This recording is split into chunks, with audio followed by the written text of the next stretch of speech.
Hello दोस्तों, आप सभी कैसे हैं। आई होप आप सभी अच्छे होंगे। Welcome back to my channel.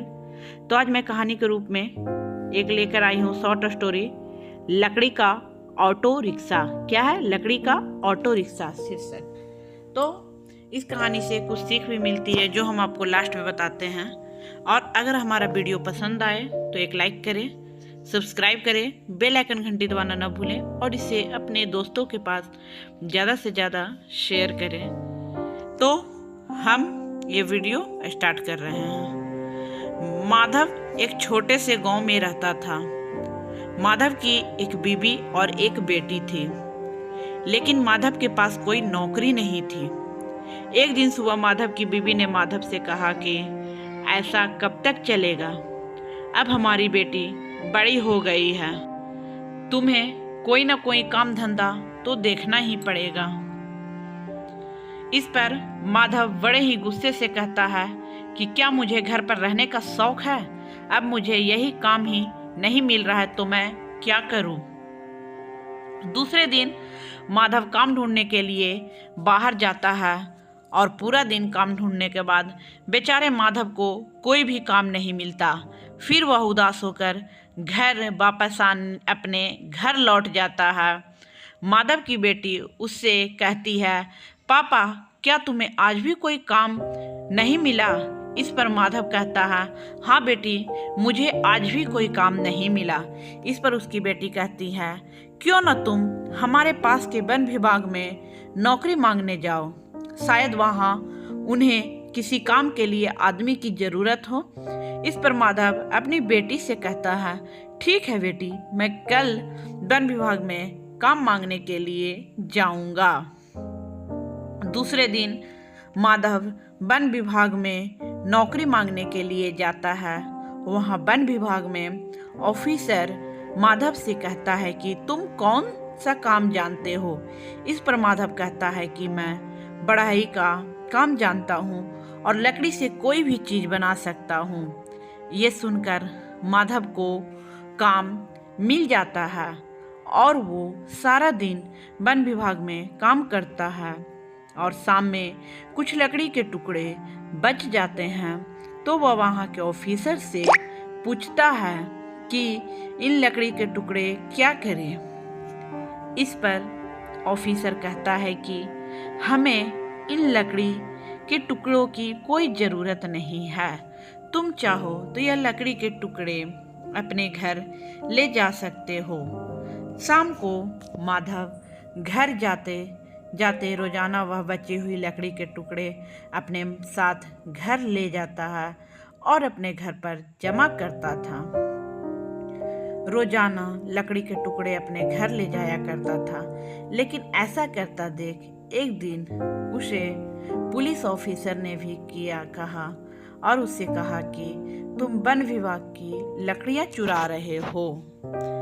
इस पर माधव ने कहा कि नहीं नहीं, फिर तो लकड़ी के टुकड़े हैं, यह तो मुझे बड़े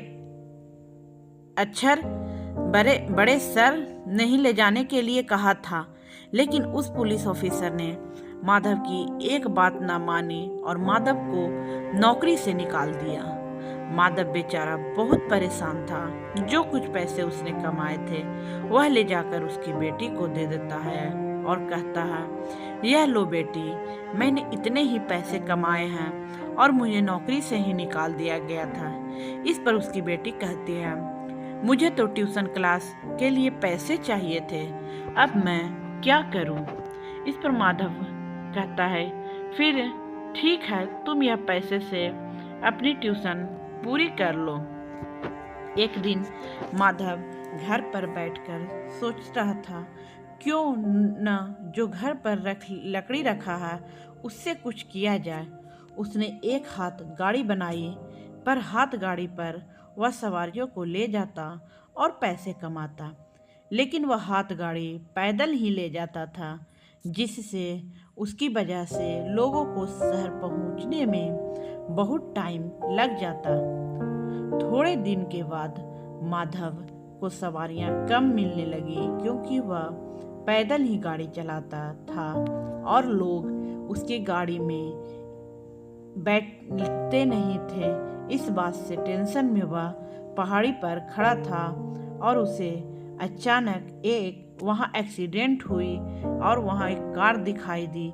वहाँ जाकर उसने देखा तो उस गाड़ी का इंजन अच्छा था। उसने सोचा क्यों ना इसको मैं अपने हाथ गाड़ी में लगा लूं। फिर उसने वह इंजन को घर लाया और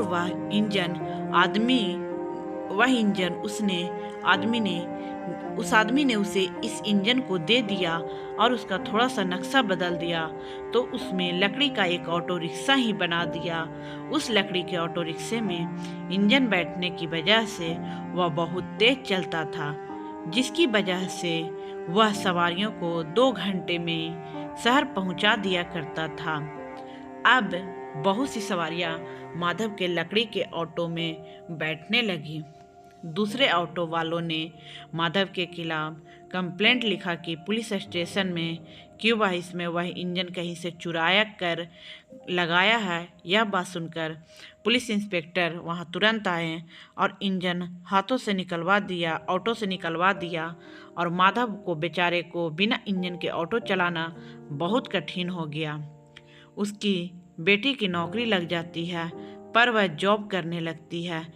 1 महीना गुजर जाते ही उसे पहली तनख्वाह मिलती है और वह माधव के लिए एक नया इंजन खरीदती है और उसे लाकर देती है और माधव से कहती है कि पापा जी, एक बस रेसिंग कार का इंजन, इससे आपका ऑटो हवा से बातें करेंगे। फिर माधव वह इंजन अपने हाथों में उठा लेता है और 1 घंटे में ही सवारियों को शहर छोड़ देता है। इसकी वजह से माधव का धंधा बढ़ जाता है और माधव खुशी खुशी जिंदगी जीने लगता है। तो इससे हमें यह सीख मिलती है कि कभी अपने आप को छोटा नहीं समझना चाहिए और हार नहीं मानना चाहिए।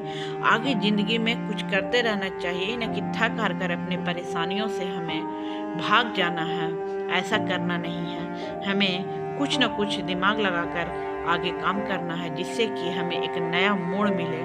तो चलिए, आज के लिए हम कहानी को आज यहीं पे समाप्त करते हैं। अगर हमारा कहानी आपको जरा सा भी पसंद आए तो आप इसे लाइक जरूर करें। कल इसी तरह आपको नए कहानी के साथ हम मिलने वाले हैं। तो आज के लिए इतना ही साथियों। बाय साथियों।